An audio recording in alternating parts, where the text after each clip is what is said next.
안녕하세요. 반갑습니다. 강사 고종욱입니다. 보험료 성과 올리는 보험학습법, 이번 시간은 치매보험에 대한 학습을 시작해 보도록 하겠습니다. 첫 번째 시간은요, 치매 진단과 정의에 대한 내용입니다. 자, 학습에 앞서서요, 우리가 보험 영업을 잘하기 위해서 얻는 정보는 어떤 것들이 필요하냐, 여기에 제가 세 가지가 필요하다라고 말씀을 드렸습니다. 첫 번째는 보험 상품에 대한 정보, 두 번째는 질병 자체에 대한 정보, 마지막으로 고객에 대한 정보라고 정리를 했었고요. 그 중에서 우리가 학습을 통해서 얻을 수 있는 것은 앞에 말한 두 가지다. 그래서 첫 번째, 보험 상품에 대한 정보로 말씀을 드리면, 현재 판매하고 있는 치매보험 상품에 대한 정보가 당연히 필요할 것입니다. 그리고 과거에 판매되었던 상품의 정보도 우리가 알아야 결국 그 사이에서 비교 분석을 통한 차별성을 부여해서 우리의 제안에 힘을 실을 수 있을 것이고요. 그리고 보험료 정보, 소비자분들이 보험을 가입할 때 가장 먼저 보고 가장 결정하는 데 큰 영향력을 미치는 바로 보험료에 대한 비교 분석 정보도 필요할 것입니다. 이를 통해서 우리가 흔히 얘기하는 가성비라는 것을 갖고 소비자분들한테 제안의 힘을 실을 수 있을 것이고, 마지막으로 상품이나 또는 회사가 제공하는 서비스가 있을 것입니다. 이러한 것들도 분명히 보험 상품을 세일즈하는 데 매우 큰 영향을 미친다. 다음으로는 질병 자체에 대한 정보가 필요할 것입니다. 보험 상품을 파는데 가장 핵심이 되는 정보겠죠. 이 질병 정보를 통해서 우리가 소비자분들한테 보험의 필요성을 부각시킬 수 있을 것이고요. 질병 통계 정보를 통해서 이 힘을 훨씬 더 실을 수가 있는 것이죠.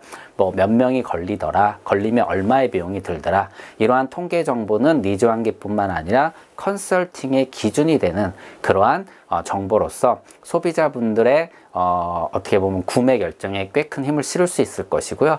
그리고 이 발병으로 인한 정보 중에서도 경험 정보, 뭐 흔히 제가 반복적으로 얘기하지만 정말 우리 가족 중에 치매 환자가 있다라면, 이런 경험이 있다라면 치매보험을 판매하는 데는 훨씬 더 좋은 어떻게 보면 정보가 될 것입니다.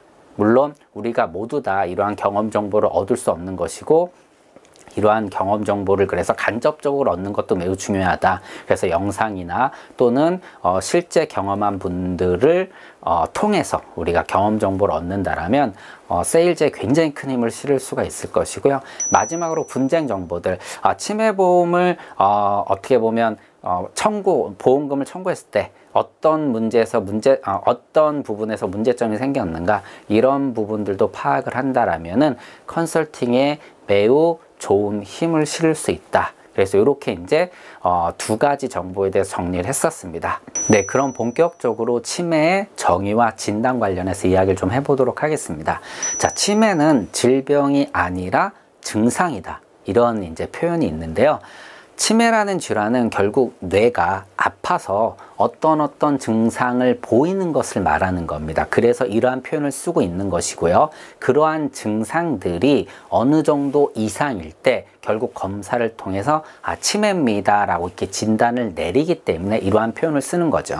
그러면 어떤 증상이냐? 당연히 기억력이 감퇴되면서 뭐 인지 능력이 떨어지고, 공감감 능력이 떨어지고, 뭐 판단 능력이 떨어지고, 계산 능력이 떨어지고, 이런 식으로 이러한 기능들이 떨어지면서 결국 일상생활에 지장을 초래하면 이건 치매구나 라고 진단을 내리기 때문에 치매는 질병이 아니라 증상이라는 표현을 씁니다. 그런데 이번 강의에서는 반복적으로 이제 치매에 대한 얘기를 할 텐데, 이 치매를 그냥 증상과 질환 구분하지 않고 편하게 그냥 치매 질환, 질병이라는 표현을 같이 쓰도록 하겠습니다. 자, 우리가 치매 환자분들을 보게 되면요, 정말 뭐 씹는 기능을 잃어버립니다. 뭐 먹여줘도 제대로 씹지 못하고 넘기지 못하죠. 그리고 어디 내다 놔도 집에 찾아오질 못합니다. 어찌 보면 우리가 이 갓난아기를 보는 것 같습니다. 진짜 갓난아기는 처음에 뭐 입에 이렇게 막 넣어줘도 씹질 못하죠. 그리고 삼키질 못합니다. 이런 것들이 이제 학습을 통해서 이제 하나씩 이제 만들어져 가는 거고, 당연히 밖에다 내놓으면 자기 발로 찾아오질 못하죠. 자, 이것은 어떻게 보면 치매 환자랑 갓난아기랑 동일한 증상을 보이는 겁니다.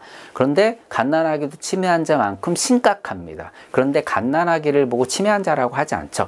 이는 명확히 이 지적 성숙을 이루기 전이냐 후냐로 나뉘어야 하기 때문입니다. 그러니까 치매 진단을 받기 위해서는 이 증상들이 지적 성숙을 이룬 이후에 나타난 거냐 아니냐가 매우 중요하고요. 그렇기 때문에 갓난아기들이 치매 환자 똑같은 증상을 보이더라도 치매 환자라고 말하지 않는 것이 바로 이 부분 때문입니다.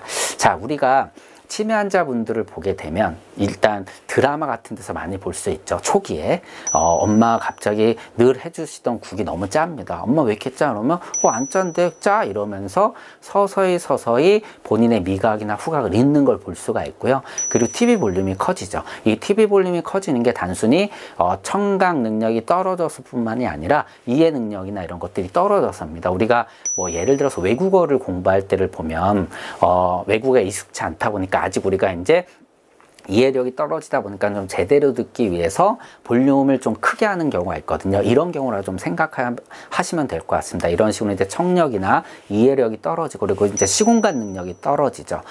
밤낮이 바뀌는 경우도 있고, 심각한 경우는 뭐 낮잠을 계속 잡니다. 그리고 행동이 느려지죠. 뭐 너무나 당연한 겁니다. 뇌가 아프니까 뇌가 일을 시키는 이 신경 전달 체계, 이런 것들이 이제 과거와는 달리 느려지는 거죠.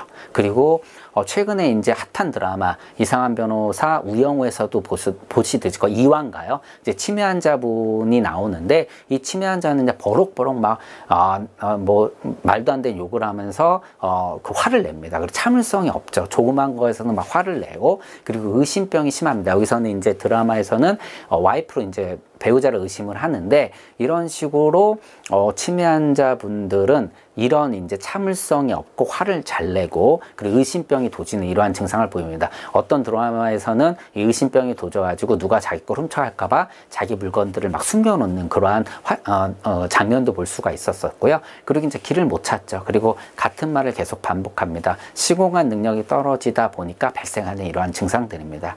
자, 이러한 증상들이 보일 때 당연히 처음에는 놀랍고, 그 다음에 이것을 인정하지 못하죠. 스스로가 일단 인정하지 못하는데, 가족들이 이런 것들이 이제 눈치챘을 때 빨리 조기에 발견해서 대응을 해야 됩니다. 이 치매를 관리하기 위해서는요, 가장 중요한 게 초기 3년 관리가 매우 중요하다고 합니다. 이때 빨리 발견해서 대처를 한다면 치매의 척도라든가 이런 걸 낮출 수도 있고, 증상의 어떤 속도를 좀 완화시킬 수 있다고 합니다. 초기 3년이 매우 중요하다라고 전문가분들이 얘기를 하고 있고요.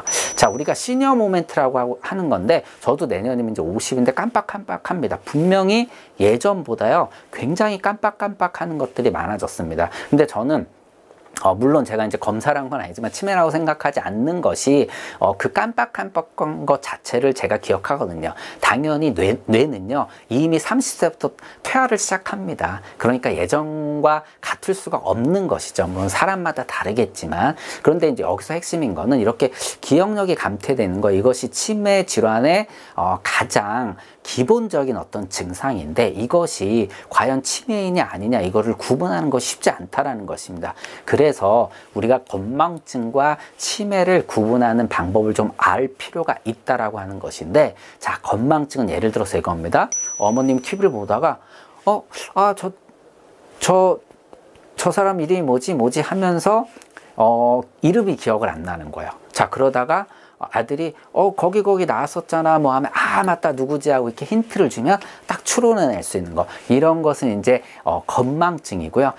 내가 요즘 깜빡깜빡하네 스스로 인지를 하고 있고, 타 기능들은 정상입니다. 뭐 계산도 잘 하시고 다른 기능들 뭐 인지 능력 또는 공간감 능력들은 크게 문제가 없는데, 이 치매는요 사건 전체를 까먹습니다. 뭐 예를 들자면은요 제가 이제 즐겨본 영화 중에 마녀 영화가 있는데 1편에서 어머님이 이제 치매에 걸리셨죠. 그랬더니 밥 먹은 거 자체를 까먹어요. 그래서 밥을 또 짓는 거죠. 이런 식으로 뭔가 사건의 일부를 까먹는 게 아니라 전체를 까먹습니다. 자, 드라마에서 어떤 연기자를 보고 이름을 깜빡하는 것이 아니라 저 사람이 뭐 하는 사람이지? 이 탤런트나 연기자라는 걸 자체를 까먹는 거죠. 이런 식으로 전체를 까먹고 자신이 깜빡깜빡했다는 걸 인지하지 못합니다. 뿐만 아니라 이제 다른 기능들도 같이 떨어지는 거죠. 이것이 치매와 건망증의 가장 큰 핵심이고, 이걸 구분할 때 힌트를 좀 줬을 때 추론해내느냐 못 해내느냐가 건망증과 치매의 어떤 초기 증상, 기억력 감퇴를 구분하는 것이라고 할 수 있을 것 같습니다. 자, 치매 진단은요, 일단 인지기능 검사를 통해서 진단을 내립니다. 자, 한두 시간 정도, 이게 이제, 기본적인 검사도 있고, 인지심리검사라고 해서 보통 이 검사를 통해서, 이 사람이 치매냐 아니냐라는 것을 판단을 합니다. 그래서, 뭐, 가족들의 어떤, 증상 체크들, 어머니 뭐뭐 하셨네 이런 것도 매우 중요하고 본인이 체크하는 것도 매우 중요합니다. 이런 식으로 체크를 통해서, 검사를 통해서 결국 치매의 척도를 이제 우리가 판단할 수 있는 겁니다. 이분이 치매냐 아니냐, 또는 치매인데 어느 정도 치매냐, 이런 것들이 이제 검사를 통해서 판단할 수 있는 것이고, 그리고 우리가 흔히 얘기하는 혈액 검사나 MRI 검사들 있죠. 이러한 뭐 검사들은요, 이 치매가 어디서부터 왔느냐, 즉 치매의 원인을 밝히는 그러한 검사라고 생각하시면 될 것 같습니다. 그래서 치매 인지 기능 검사 같은 경우는 치매가 있는지 없는지 아닌지, 그리고 그 척도가 어느 정도인지를 판단하는 것이고, 혈액 검사나 뭐 MRI, CT 이런 검사들은 그럼 이 치매의 원인이 어디서 도대체 왔느냐, 혈관성 치매냐, 아니면 뭐 예를 들어서 알츠하이머성 치매냐, 또는 그 외의 것들 뭐 내비소체 치매라든가 여러 가지가 있는데 이런 데서 온 거냐, 이런 것들을 이제 판단하는 거죠. 이것이 판단이 굉장히 중요한 게, 판단에 따라서, 그 원인에 따라서 결국 치료 방법이 다르기 때문입니다. 그래서 과거 2019년 10월 이전에 판매했던 치매보험의 약관에 이런 내용이 있습니다. 치매 진단을 인지기능 검사뿐만 아니라 MRI와 같은 이러한 영상검사 에서도 치매라고 진단이 나와야지만 우리가 치매보험금을 지급할 수 있다고 되어 있는데, 이것이 이제 문제가 되어서 결국은 지금 약관이 개정이 됐고 소급 적용이 됐습니다. 당연히 앞서 말씀드린 것처럼 치매 진단을 내는 건 인지기능 검사고, MRI 이런 것들에서 실제 치매지만 안 나올 수 있다라는 것이죠. 뭐 예를 들어서 가장 대표적인 혈관성 치매, 우리가 얘기하는 알츠하이머성 치매 같은 경우는 뭐 MRI 찍어서 안 나올 수 있습니다. 그러면 보험금을 안 주겠다. 이건 잘못된 그러한 이제 어떻게 보면 약관 조항이기 때문에 이를 이제 개정을 한 거죠. 네, 대한민국 국민 60세 이상이라면 누구나 무료로 치매 검사를 받을 수가 있습니다. 자, 치매 의심이 되시면은 보건소에 가셔가지고 치매 검사 좀 받으러 왔습니다라고 하면, 맨 처음에 이제 간단하게 MMS라는 검사를 합니다. 이거는 고위험군을 선별하는 치매 검사라기보다는 정신 이상 검사인데, 이 MMS가 뭐의 약자냐면 미니 멘탈 스테이트 이그제미네이션이라 해서 정신 상태를 간단하게 보고, 여기서 위험하다라고 나오면 그때 이제 신경 심리 검사를 받게 됩니다. 대한민국에서는 지금 가장 대표적인 게 SNSB라는 검사인데, 이게 좀 비쌉니다. 이제 개인 병원 가서 일반적인 병원에서 하면 10만 원 넘게 나오는데, 일단 65세 이상 국민들한테는 또 정부에서 지원을 해주고 있고요. 치매 안심센터에 가면 이 또한 또 무료로 받을 수가 있습니다. 그래서 신경 심리 검사를 통해서 제대로 이제 검사를 하다 보면, 여기서 이제 우리 가족들의 이제 어떠한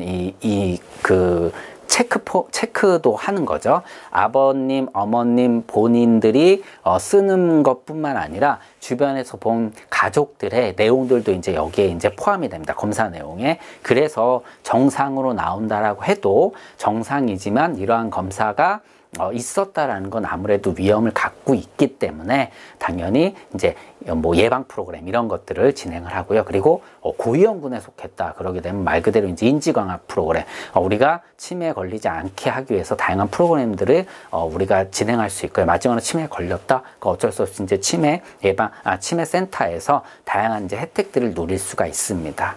자, 이렇게 대한민국이 지속적으로 치매 센터를 늘리고 있고요. 이게 이제 잘못하게 되면 이건 국가적 사회적 책임으로서 어떻게 보면 굉장히 큰 부담으로 이어질 수 있기 때문에, 결국 질병은 예방이 최고다라는 차원에서 정부에서 이런 것들을 굉장히 적극적으로 지금 하고 있습니다.